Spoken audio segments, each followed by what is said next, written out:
안녕하세요. 윤지영 세무사입니다. 2017년 종합소득세 실무가 발간되었습니다.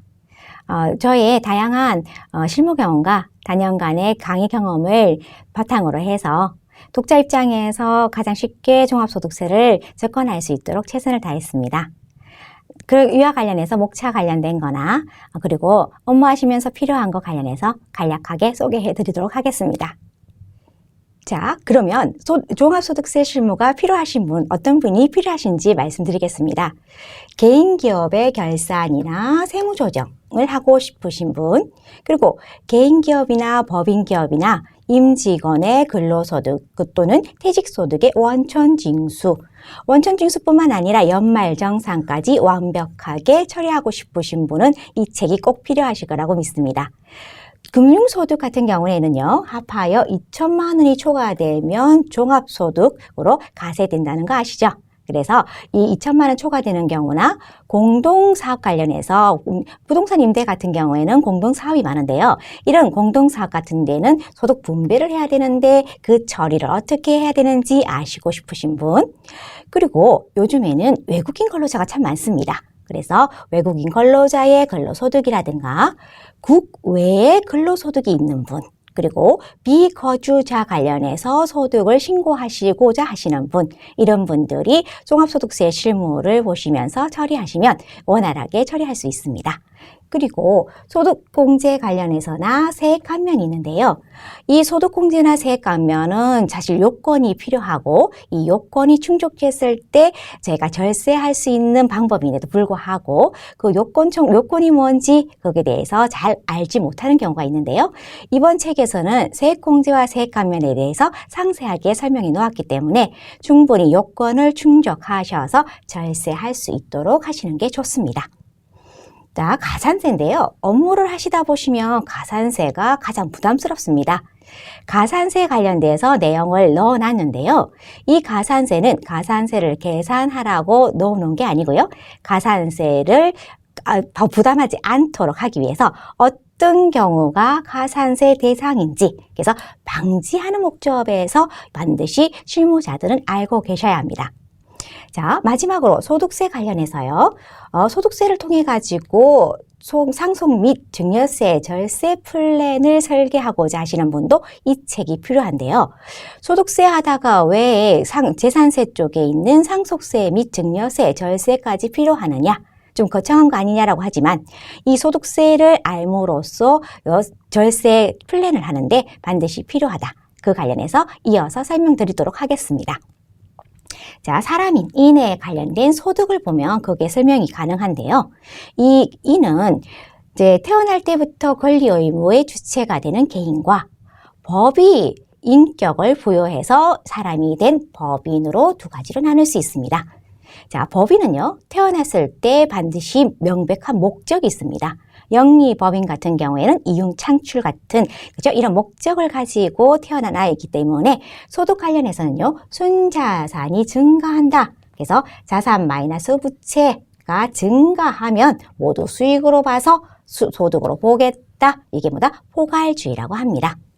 반면 개인은 특별한 목적을 가지고 태어나지는 않으시지 않습니까? 그렇기 때문에 소득이 발생하는 여러 가지 원천이 있습니다. 그 원천별로 소득을 이렇게 열거를 하고요. 이 열거된 걸 기준으로 해서 가세를 하게 됩니다. 그래서 열거주의라고 하는 거죠. 그러면 법에 열거되지 않는 것은 가세되지 않느냐? 소득세는 원칙이 가세되지 않습니다. 그런데 이자나요, 배당이나 사업이나 연금소득은 열거되지 않았지만 비슷한, 그죠? 유사한 소득인데 열거되지 않았다고 해서 가세를 안 하면 이거는 공평성, 형평에, 그죠? 어긋나기 때문에 이러한 이자나 배당이나 사업이나 연금소득은 열거된 거와 유사하다면 그것도 가세하겠다 해서 유형별 포괄주의를 의해서 가세도 합니다. 근데 원칙적으로는 이렇게 소득 원천별로 열거해서 소득 가세를 한다. 이게 원칙이고요. 자, 그러면 이 소득은 개인 같은 경우에는 개인한테 기속돼서 소비를 하게 됩니다. 그런데 법인 같은 경우에는요, 이 이익이 법인에 기속되지만 법인이 소비할 수는 없습니다. 그러면 이건 어떻게 되느냐 했더니 요 이익은 주주들이요. 주주들이 배당으로, 그죠? 배당을 받아서 소비를 하게 되는 거죠. 그리고 이 주주가 만약에 임원이라면 어떻게 될까요? 임원이라면 임원의 급여를 받아서, 그죠? 급여를 받아서 근로소득으로 가세가 될 겁니다. 그리고 이 주주는요, 이 주식을 상속하거나 증여를 할 수 있습니다. 그랬을 때 상속세나 증여세를 내게 되죠. 그러면 어떨 때 주식을 상속하거나 증여를 했을 때 그 가치, 그 상속세, 증여세의 가세표준 시가가 되는 거는 이 이익 잉여금의 크기에 따라서 달라집니다. 그러면 이 이익잉여금은요, 자, 배당이나 급여에 따라서 이 잉여금의 크기가 결정될 수 있고요. 이 배당이나 급여가 되면 배당소득이나 근로소득으로 가세가 됩니다. 이렇게 소득세를 잘 알아야지 배당과 급여에 대한 소득세에 따라서 이 배당과 급여의 크기가 결정이 되고 이 배당과 급여의 크기에 따라서 이익잉여금의 크기가 결정이 되고 그래서 이거에 의해서 상속세나 증여세의 가세표준, 세금의 기본이 근거가 되는 가세표준이 결정이 된다면 이 소득세를 알므로써 미리 준비한 플랜에 의해서 상속세, 증여세까지도 절세 플랜이 가능하다는 거 앞에서 말씀드렸습니다. 이런 의미에서요, 소득세를 아는 거는 내가 업무와 관련돼서도 반드시 필요하지만 여러 가지 절세 플랜에서도 아시고 있어야 된다라는 거 마지막으로 강조드립니다. 자, 소득세 특징에 대해서 말씀드리겠습니다. 제가 소득세 특징을 말씀드리는 이유는요, 보통은 법인세 관련돼서는 많이 아시지만 이 법인세 관련하시는 분들도 사실은 직원이나 대표자나 이런 분들 또 본인의 소득세를 냄에도 불구하고 소득세에 대해서 이렇게 관심을 덜 가지는 거에 대해서 좀 아쉬운 마음에서 법인세를 안는다고 해서 소득세를 아는 건 아니다. 왜냐? 소득세는 소득세만의 특징이 있는데 이게 생각보다 그렇게 만만한 건 아닙니다. 자, 먼저 소득세는요, 가세소득의 범위가 있는데요. 이거는 아까 말씀드린 대로 소득의 원천별로 열거하더라라고 해서 법인세와 다르더라라고 말씀드렸고요. 두 번째는 중요하기 때문에 제가 조금 이따가 다시 말씀드리겠습니다. 그리고 개인 단위라 해서 부부라고 하더라도 부부가 합산해서 가세되는 게 아니고 따로 가세되더라. 그랬을 때 우리가 유혹을 받는 게 뭐냐면 사업을 하면서, 그죠? 사업을 하면서 내가 이제 소득을 내는데 소득에 가해서 이제 세금을 내는 데 있어서 개인별로 하다 보니까 부부가 만약에 지분을 50% 하면 나중에 말씀드린 이 누진세율 체계에서는 세금을 절세할 수 있겠다라는 유혹을 받게 됩니다. 그래서 공동사업 중에서는요, 이게 공동사업이라든가 이랬을 때 실질적인 공동사업이 아니다라고 본다면 주된 사업자에게 합산되는 이런 예외가 있긴 하지만, 그죠? 그래서 세대 단위로 가세되는 예외이고요. 원칙은 개인 단위라는 거고요. 네 번째가 이제 인적공제하고 세액공제 관련된 건데요. 세액공제는 이제 법인세도 있지만요. 인적공제 관련해서 보시면 이제 개인 같은 경우에 법인하고 다르게 법인은 사실 부양해야 되는, 그죠? 자식이나 배우자가 있는 건 아닙니다. 근데 개인 같은 경우에는 내가 소득을 벌고 이 소득에 대해서 먼저 세금을 내고 자녀하고 배우자를 부양해야 되는 거지. 그거는 아니라는 거죠. 그래서 부양가족 관련해서 먼저 일정 공제해주고 그에 대해서 세금을 낸다. 이거는 법인하고의 차이점이라고 볼 수 있겠죠. 그리고 누진가세입니다. 누진가세라는 건요, 어떤 거냐 했더니 소득이 많을수록, 그죠? 세금 부담도 많이 되더라. 그래서 6%에서 40% 이게 2017년도에 개정됐는데요. 5억 이상 되시는 분은 이제 40% 이제 세율을 적용받게 됩니다.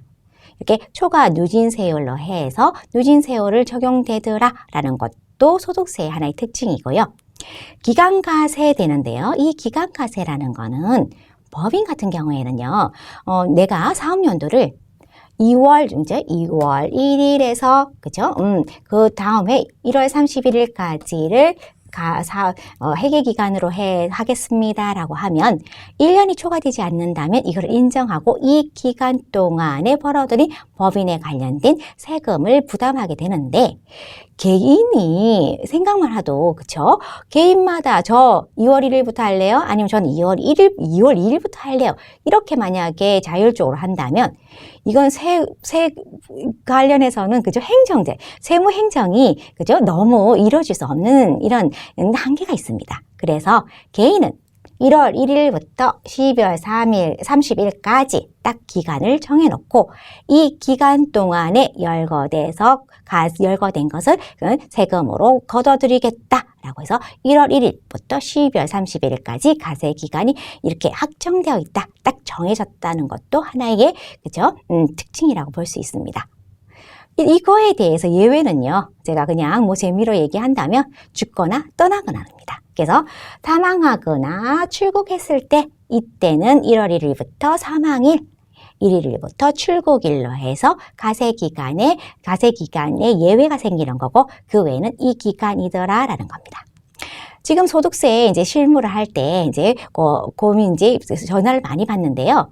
저희가 지금 2017년도 있지 않습니까? 2017년도 지금 이 5월 1일에서 5월 31일까지가 소득세인데요.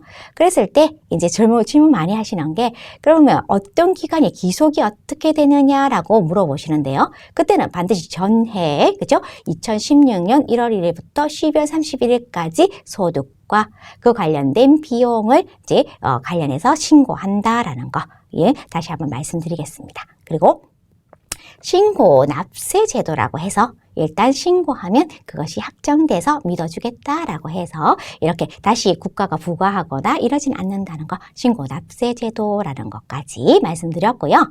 그리고 가장 중요하다고 생각되는 지금 종합과세, 분류과세, 분리과세가 요 개인의 하나의 특징이 될 수 있는데요. 이것은 이제 이 표를 보면서 다시 설명드리도록 하겠습니다. 자, 그러면 종합과세되고 분류과세되고 분리과세되는 거 관련돼서 상세히 설명드리도록 하겠습니다.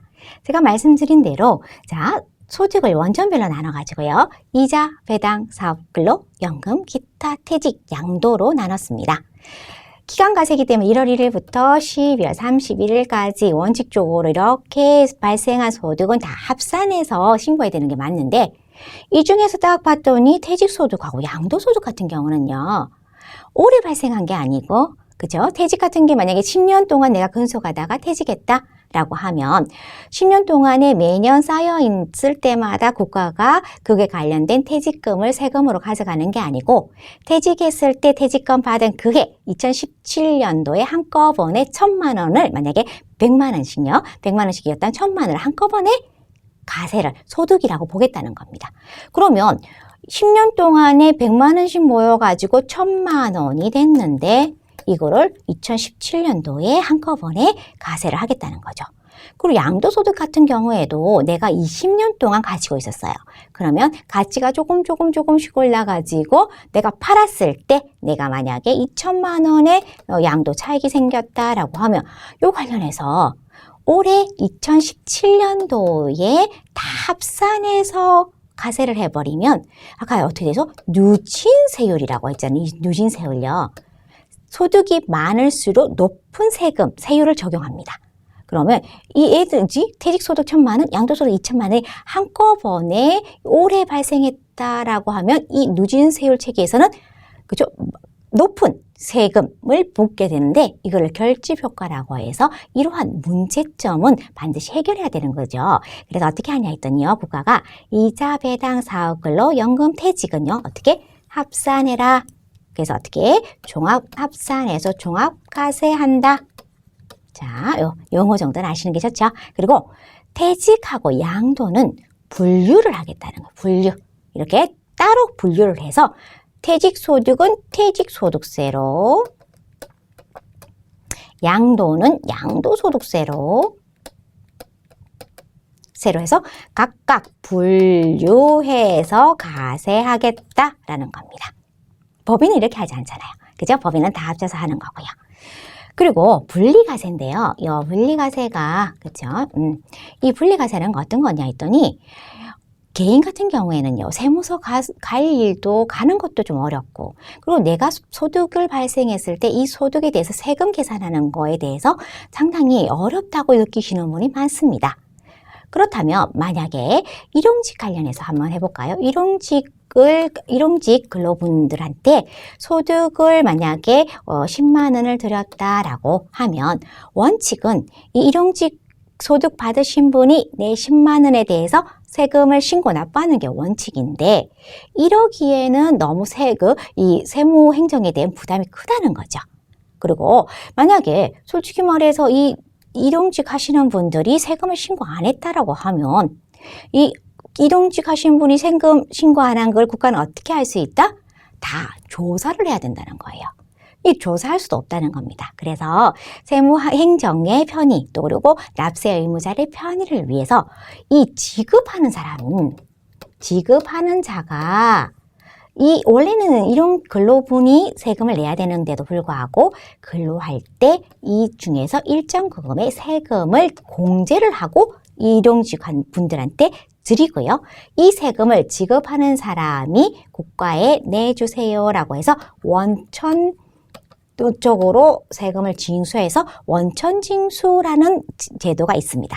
이렇게 원천징수를 했는데 이 원천징수 중에서 이 일용직 근로자분처럼 원천징수로 이 지급하는 자가 국가한테 세금을 내게 되면 더 이상 이 10만 원에 대해서 세금은 묻지 않겠다라는 건데요. 이게 완납적 원천징수, 이거를 분리과세라고 합니다.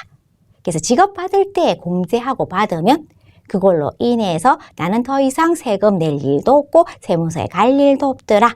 그렇게 되면 개인한테는 아주 편하게 되는 거고 국가도 그죠? 이게 세금이 누락 없이 세금 다 걷어들일 수 있기 때문에 이게 원천징수가요. 원천징수 제도가 개인 같은 경우에는 광범위하게 그죠? 적용되고 있습니다. 이런 의미에서요. 이제 개인 소득세 같은 경우에는 종합과세, 분류과세, 분리과세 되더라는 거고 이거 관련해서는 당연히 실무자는 어떤 소득이 원천징수되고 어떤 거는 완납적, 어떤 거는 예납적이라는 건 반드시 아셔야 되죠. 이런 내용이 어디에 있다? 종합소득세 실무책에 있다는 겁니다. 자, 그럼 2017년 종합소득세 실무에서는 어떤 내용이 되어 있는지 목차로 알아보도록 하겠습니다. 자, 먼저요. 저희는 1편, 2편, 3편으로 해서 3편으로 구성되어 있습니다. 1편에서는 소득세 총칙에 대해서 말씀드렸고요. 2편은 종합소득세에 대한 납세 의무입니다. 3편은 관련 예규 및 판례인데요. 원래 판례 같은 경우 예규나 판례는 종합소득세의 설명 도중에 들어가긴 하는데 저는 예규와 판례를 잘 찾아볼 수 쉽게 찾아보고 접근하기 쉽도록 3편에서 따로 구성하였습니다. 이것도 이 책의 특징이라고 볼 수 있습니다. 자, 1편에서는 소득세 총칙이고요. 소득세제의 개요 있고요. 그리고 납세 의무 및 가세 방법, 가세 기간, 납세지에 대해서 말씀드려 놓았습니다. 여기서 납세 의무라고 해서요. 납세 의무자가 중요한 의미를 가지기 때문에 만약에 보실 때에도 납세 의무자, 거주자, 비거주자 구성하는 거, 구분하는 거 이것은 반드시 잘 보시기 바랍니다. 2편에서 이제 본격적으로 종합과세되는 종합소득세 신고를 위한 내용이 정리되어 있습니다. 자, 종합소득과세제도의 개요에 대해서 먼저 말씀드렸고요. 또 이 책의 특징이긴 한데요. 원래 세법전 소득세법에 보면 소득 종류로 보면 이자 배당부터 나옵니다. 그렇지만 제가 생각할 때 실무에서 종합소득세 실무에 필요하신 실무자들은요. 가장 필요한 게 사업소득입니다. 이 사업소득 관련된 그죠? 업무를 어떻게 원활하게 잘하느냐가 중요하기 때문에 저는 사업소득의 종류와 계산을 제일 처음 소득으로 뽑아 나왔습니다. 그래서 기장 의무부터 해서 종류와 계산까지 정리해 놓았습니다. 자, 3장에서는요, 금융소득인데요. 자, 금융소득은 이자와 배당을 합쳐서 금융소득이라고 합니다. 이 용어는 반드시 아셔야지, 그죠? 나중에 실무하실 때도 좋으실 거라고 생각합니다. 보통은요, 저희가 예금 맡겨놓고 이자 받고 주식 투자하시면서 배당 받고 하지만 나는 거기에 대해서 세금에 대해서 특별히 신경 쓴 적이 없다라고 하시는 분이 많으실 겁니다. 그거는 자, 이자하고 배당이요. 받았을 이제 소득으로 이자 소득으로 배당 소득으로 받았을 때 합쳐서 2천만 원 이하라고 한다면 예금 은행에서 저희한테 예금 줄 때 아까 원천 징수한다고 했잖아요. 그래서 원래 소득세를 떼고 저희한테 주게 됩니다. 그렇기 때문에 2천만 원이 안 되면 이렇게 공제 원천 징수하고 받은 세금으로 더 이상의 신고 납부 의무, 소득세 문제, 세금 문제는 없다는 거죠. 근데 이자 배당이 합쳐서 얼마? 2천만 원을 초과된다면 이거는 종합과세계이기 때문에 요거 관련돼서는요. 좀 생소하게 느껴지시고 그리고 특례 기준도 많기 때문에 제가 금융소득의 종류와 계산에서 종류뿐만 아니고 특례까지 한꺼번에 볼 수 있도록 정리해 놓았습니다. 자, 4장에서는요, 근로소득인데요. 근로소득 같은 경우는 근로소득을 받으시는 분들은 별로 고민 안 하시고요. 이 근로소득을 지급하시는 개인법인의 실무팀이 실무하시는 분은 반드시 원천징수 문제, 그리고 나중에 연말정산 문제가 있는데요. 특히 제가 14장을 보시면 퇴직소득이 있습니다. 퇴직소득은 아까 분류과세에 대해서 종합과세되지 않기 때문에 원칙적으로 종합소득세에는 상관이 없지만, 그죠? 합산되는 종합과세에는 되지 않지만, 이 근로소득과 퇴직소득은, 그죠? 뗄래야 뗄 수 없습니다. 그래서 퇴직소득에 대해서도 상세하게 말씀드렸고요. 퇴직소득 관련해서 원천징수하는 방법까지 여기서 소개해 드렸습니다. 퇴직소득, 그죠? 그리고 근로소득, 퇴직소득 말씀드렸고, 이 근로소득 연말정산 중요하다고 말씀드렸잖아요. 그게 종합소득공제, 그리고 요 산출세액 중에서 세액공제를 보시면 이 8장, 9장을 통해서 연말정산도 완벽하게 대비하실 수 있습니다. 자, 그리고 연금소득요. 이제 연금소득도 소득자도 이제 신고하실 때가 되었기 때문에 이것도 관심 있게 봐주셔야 됩니다. 6번째 기타소득인데요. 이 기타소득은 어떻게 해서 알아야 되냐 하면 이 기타소득은 어떤 소득이 발생했을 때 이자냐? 아니에요. 배당이냐? 아니에요. 사업소득 아니고 그러면 근로소득 아니고 연금소득 아니고 퇴직소득 아니고 양도소득 아니에요. 그러면 원래 원칙적으로 열거돼야 되잖아요. 그럼 기타소득으로 마지막에 갑니다. 기타소득에도 열거되지 않는다면 그 소득에 대해서는 과세하지 않겠다는 거예요. 그죠? 그러면 기타소득까지 봤을 때 없으면 그 소득에 대해서는 과세하지 않기 때문에 되게 좋은데 국가가 웬만한 거는 다 열거를 해놨죠. 그래서 반드시 기타소득에서도 어떤 게 기타소득이 마지막으로 걸러지느냐라는 것도 알아놓으셔야 됩니다. 자, 7장에서는요, 소득금액 계산의 특례입니다. 특례라 해서, 그죠? 금융소득이라든가 부동산 매매업자분들의 양도 차익 관련해서도 이렇게 특례가 있기 때문에 이 특례라는 거는 아무래도 조심해서 봐야 된다. 그래서 꼭 아셔야 되는 거고요. 9장 통해서 연말정산 또 연말정산뿐만 아니고 종합소득세 신고하기 위해서 세액공제나 세액감면, 그죠? 그리고 개인기업 같은 경우에도 중소기업 같은 경우에는 세액공제나 세액감면에서 다양하게 국가가 이제 절세할 수 있는 방법을 제시했기 때문에 그 요건이 잘 되는지 보셔야 합니다. 그러면 자, 그리고 신고는 어떻게 하고 어떻게 결정되는지 10장에서 말씀드렸고요. 확정 신고하고 자진 납부하더라. 납부했을 때 이게 분할 납부도 있기 때문에 요 분할 납부도 잘 이용해 보시면 됩니다. 그런데 이렇게 신고해서 신고 납세 제도에서 신고하면 일단 인정해 주겠습니다라고 했는데 신고를 안 해요. 아니면 잘못되게 신고를 해요. 그렇다면 국가가 가만히 있어야 되냐? 아니죠. 그때는 국가가 경정해서 부과를 하게 됩니다. 그래서 어떨 때 결정하는지 사유라든지 어떤 방법으로 하는지 관련해서 말씀드려놨습니다. 그리고 환급되는 것, 징수 환급에 관련돼서도 자세히 설명드렸고요.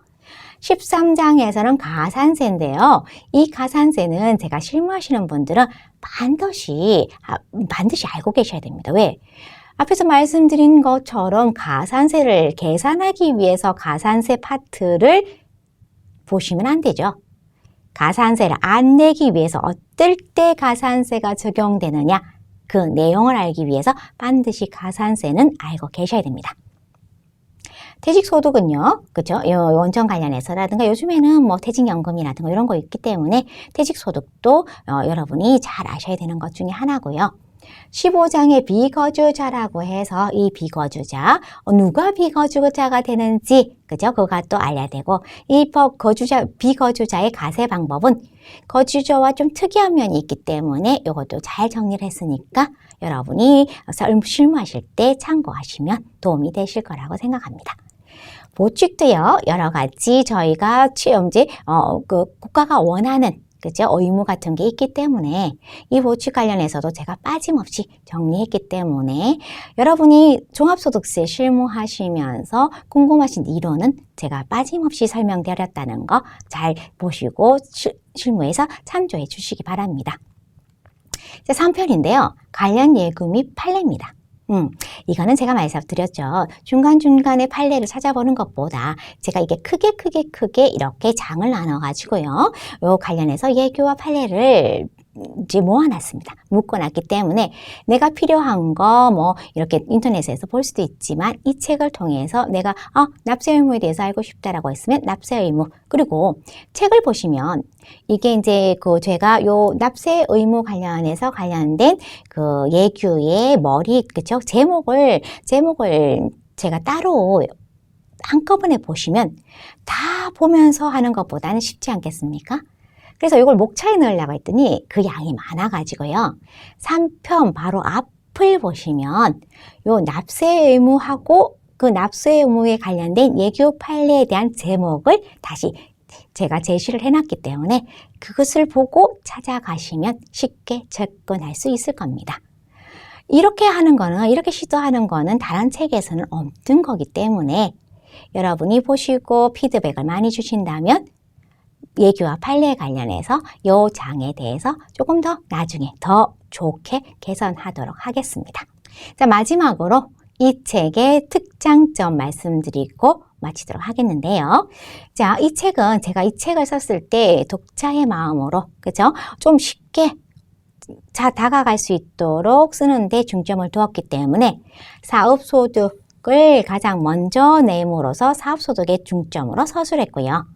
그리고 금융소득이란 개념을 잡아가자라고 해서 금융소득에 관련된 종류와 특례를 한 번에 파악하도록 하게 하였습니다.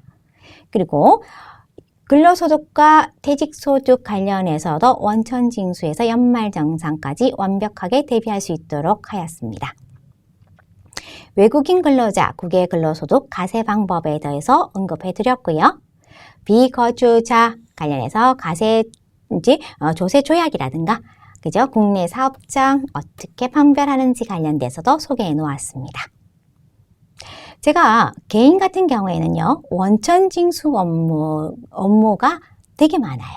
왜? 원천징수 제도를 이렇게 포괄적으로, 그죠?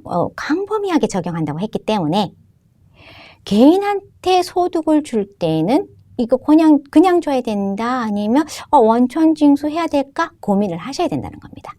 고민 안 하고 주게 되면 이거 관련해서 불성실 가산세도 있다고 말씀드리거든요. 그렇기 때문에 각 소득별로 원천징수 업무 관련돼서 원활하게 처리할 수 있도록 하였고 말씀드린 대로 가산세에 대해서도 설명해 놓았습니다. 세액공제 및 감면 설명 충분히 해드렸기 때문에 요건 반드시 보시고 절세에 활용해 주시기 바라고요. 예규는 3편에서 필요한 예규를 쉽게 파악했고요. 제가 이거에 관련해서 피드백을 받아보고 더 보완해 드리도록 하겠습니다. 마지막으로 소득세를 알면 상속세 및 증여세의 절세 플랜까지도 가능하더라. 그래서 내가 물론 이 플랜은 세무사나 이 전문가한테 설계를 맡길 수도 있지만요. 회사 내부에서 만약 개인 기업이든 법인 기업이든 내가 이게 실무하시는 분들이 여기에 관련된 기본적인 소득세 업무에 관련된 소득세를 알게 된다면 그 전문가와의 원활한 그쵸? 소통으로 인해서 설계가 완벽하게 될 수 있기 때문에 회사를 위해서라도 좋다라고 생각하고 실무자들의 능력을 업그레이드 하는데 좋다라고 이렇게 생각하기 때문에 반드시 제가 종합소득세에 대한 관심 그리고 그거에 관련돼서 그러니까 충분히 알려고 하는 노력이 있으시면 이 종합소득세가 여러분을 배신하진 않을 것입니다. 자, 여기까지 종합소득세 실무에 관련된 책 소개를 하였고요. 저는 강의를 통해서 여러분 만나보고 다시 그에 대해서 피드백 받으면서 더 좋은 책이 되도록 노력하겠습니다. 이 책을 구입해서 또 읽으시는 모든 독자분들에게 고마움을 전하면서 마치도록 하겠습니다. 감사합니다.